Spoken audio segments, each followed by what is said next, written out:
المشاهدون الكرام، السلام عليكم ورحمة الله تعالى وبركاته. في نشرة الأخبار من الفضائية الإريترية، وفيها: مستشفى بيت مخا يبدأ تقديم خدماته. المزارع الذرة في شعب توجد في وضع جيد.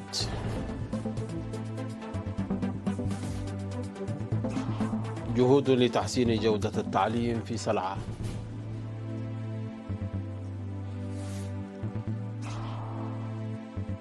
حكومة النيجر تعلن إنهاء العمل بالشراكات الأمنية والدفاعية مع الاتحاد الأوروبي. رئيسا إيران وكوبا يؤكدان تشكيل تحالف عالمي. والمياه تغمر مدرج مطار تشيناي مع اقتراب إعصار ميتشونغ من الهند. أهلا بكم مشاهدينا.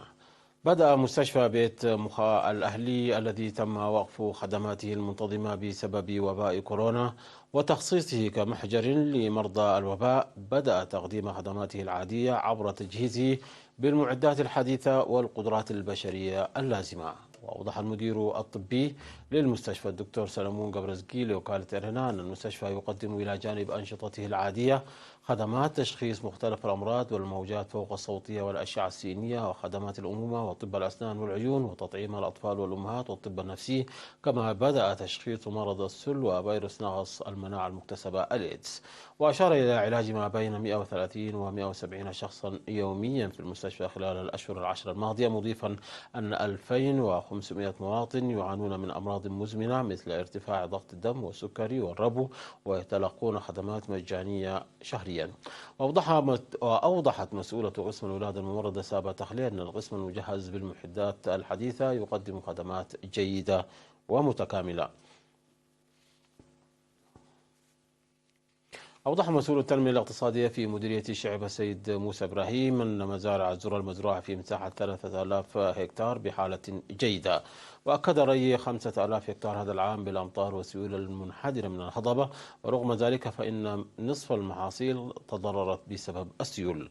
وقال إن السيول القوية التي حدثت في منتصف شهر يوليو دمرت السدود والمجاري التحويلية، مما تسبب في تدفق سيول أودية ماي أولي وقرقر وشيلاق قرسي وماء أوالد إلى البحر، موضحا بأن صيانة الحواجز المائية والمجاري التحويلية يحتاج للدعم العاجل لتدعيم جهود المزارعين.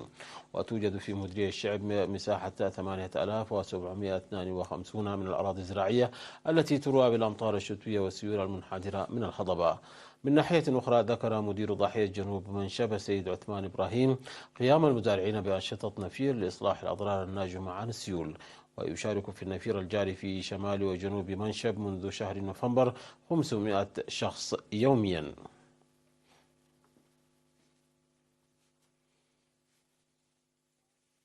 أعلن مكتب التعليم في مديرية سلعة تسيير أنشطة لإصلاح نقاط الضعف وتحسين جودة التعليم بالتعاون مع شركاء.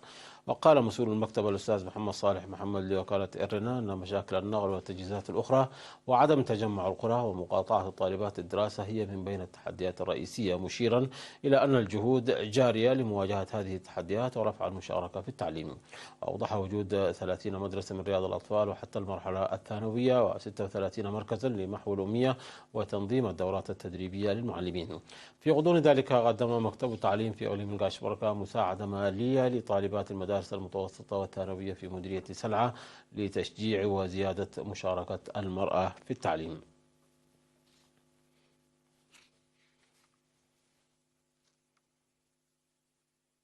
نظم فرع الاتحاد الوطني للشباب والطلبة في إقليم جنوب البحر الأحمر سيمينارات تنويرية للشباب للشباب العامل في مختلف المجالات. وشارك في هذه السيمينارات التي استمرت ل3 أشهر أكثر من 300 شاب من جميع مديريات الإقليم. وفي السيمينار الذي عقد يومي 2 من ديسمبر الذي عقد يوم 2 ديسمبر بعنوان دور المعلم في تقوية التعليم ونشأة الأجيال، وجهت الدعوة ليكون المعلم مثالا يحتذى به لبناء الأجيال. وذكر رئيس فرع الاتحاد الوطني للشباب والطلبة في الإقليم السيد عثمان عبد القادر دور المعلم في مستقبل الأجيال، داعيا المعلمين لتعزيز تأطيرهم في تنظيم الشباب العمال.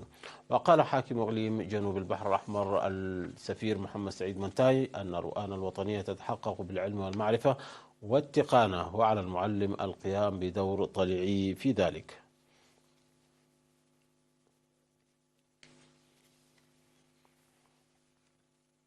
تلقى 67 شابا في دبارة دورة تدريبية مهنية ل3 أشهر تضمنت التدريب العملي والنظري للتصوير الثابت والمتحرك وتقنية الكمبيوتر والإلكترونيات وتركيب معدات الطاقة الشمسية ومد أسلاك وخطوط الكهرباء. ودعا مسؤول التدريب المهني في الإقليم الجنوبي الأستاذ يعقوب صقاي في مراسم التخريج في 3 ديسمبر دعا الشباب لتطوير القدرات المكتسبة بالعمل التطبيقي.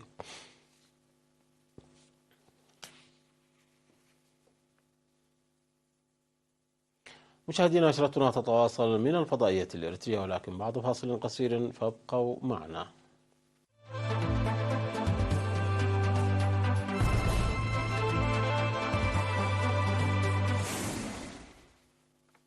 أهلا بكم مجددا. قالت وزارة خارجية النيجر الاثنين أنها أنهت مهمتين أمنية ودفاعية للاتحاد الأوروبي في البلاد.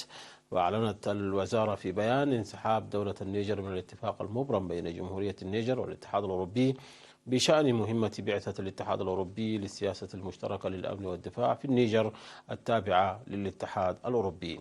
كما أعلنت سحب نيامي موافقتها على نشر مهمة شراكة عسكرية للاتحاد الأوروبي في النيجر. وتقول هذه البعثة التي تتخذ مقرا في نيامي أن أقوامها 120 أوروبيا، وأنها تدعم قوات الأمن الداخلي والسلطات النيجيرية وكذلك الجهات الفاعلة غير الحكومية في البلاد. وأوضحت الحكومة النيجيرية أنها قررت سحب الامتيازات والحصالات الممنوحة في إطار هذه المهمة دون مزيد من التفاصيل. أكد الرئيس الإيراني إبراهيم رئيسي على ضرورة تشكيل تحالف عالمي لدعم الشعب الفلسطيني وحقوقه المشروعة بمشاركة الدول المتحالفة في مختلف القارات. وفي لقاء صحفي مشترك مع نظيره الكوبي ميغيل دياز كانيل في مجمع سعد أباد بطهران، صرح رئيسي بأن هناك إرادة جدية لدى إيران وكوبا لتطوير العلاقات بينهما في مجالات الزراعة والتعدين والطاقة والكثير من المجالات الأخرى. وأكد الرئيس الإيراني خلال المؤتمر الصحفي مع نظيره الكوبي أن زيارة الأخير إلى طهران تشكل منعطفا تاريخيا في العلاقات بين البلدين. وشدد الرئيس على وجود تطابق كبير في وجهات النظر وتصميم على تعزيز التعاون والتنسيق بين طهران وهافانا، لافتا إلى أن الاتفاقيات التي وقعت ستنفذ قريبا وستعود بالفائدة على الطرفين.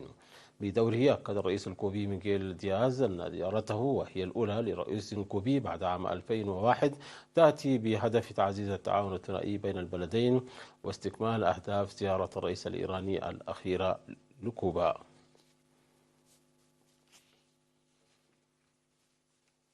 لقي 4 أشخاص على الأقل حتفهم وأغلقت مصانع وقرق مدرج أحد أكثر المطارات ازدحاما في الهند بسبب الأمطار الغزيرة، بينما تستعد ولايتان جنوبيتان لتأثير إعصار شديد. وقال مكتب الإرصاد الجوي الهندي أنه من المتوقع أن يصل الإعصار ميتشونغ إلى اليابسة على ساحل ولاية أندرا براديش، مصحوبا برياح قوية سرعتها 90 إلى 100 كيلومتر في الساعة، وتصل سرعتها إلى 110 كيلومترات في الساعة. وقال وزير إدارة الكوارث في الولاية ومسؤول كبير في وزارته أن 4 أشخاص لقوا حتفهم في حوادث مرتبطة بالأمطار في ولاية تاميل نادو المجاورة، من بينهم 2 قتلا عندما انهار جدار أحد المباني. وعرضت وسائل الإعلام صورا لطائرات متوقفة على الأرض وعجلاتها مغمورة بالمياه مع هطول الأمطار.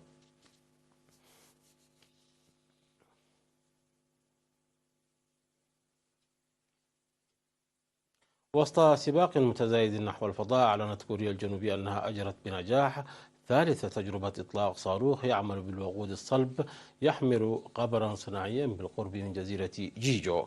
وذكرت وزارة الدفاع الكورية في بيان أن عملية الإطلاق التي جرت شهدت تطبيق تكنولوجيا متطورة متطورة في وكالة تطوير الدفاع التي تديرها الدولة ومعززة بقمر اصطناعي من إنتاج شركة هانوها سيستمز الكورية الجنوبية. وقالت الشركة المذكورة أن القمر الصناعي الذي سيستخدم للأغراض المدنية بما فيها المراقبة البيئية أرسل إشارات إلى مركز التحكم الأرضي بنجاح، في حين قالت وزارة الدفاع أن إطلاق كوريا الجنوبية الناجح للصاروخ سيمكنها من تسريع قدرات المراقبة والاستطلاع.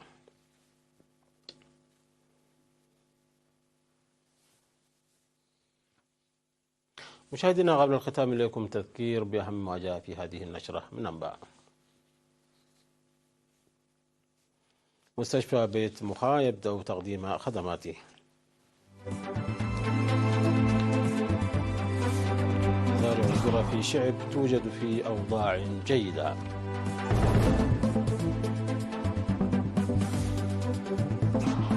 جهود لتحسين جودة التعليم في سلعة.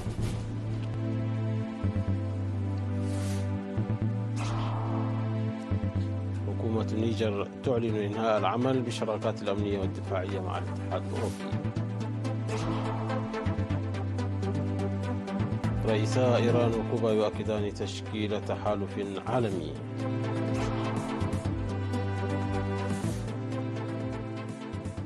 وشولز يدعو إلى حل وسط لإبرام اتفاق التجارة مع الاتحاد الأوروبي. مشاهدينا، انتهت النشرة. شكرا على حسن المتابعة. تحية لكم أينما كنتم. إلى اللقاء.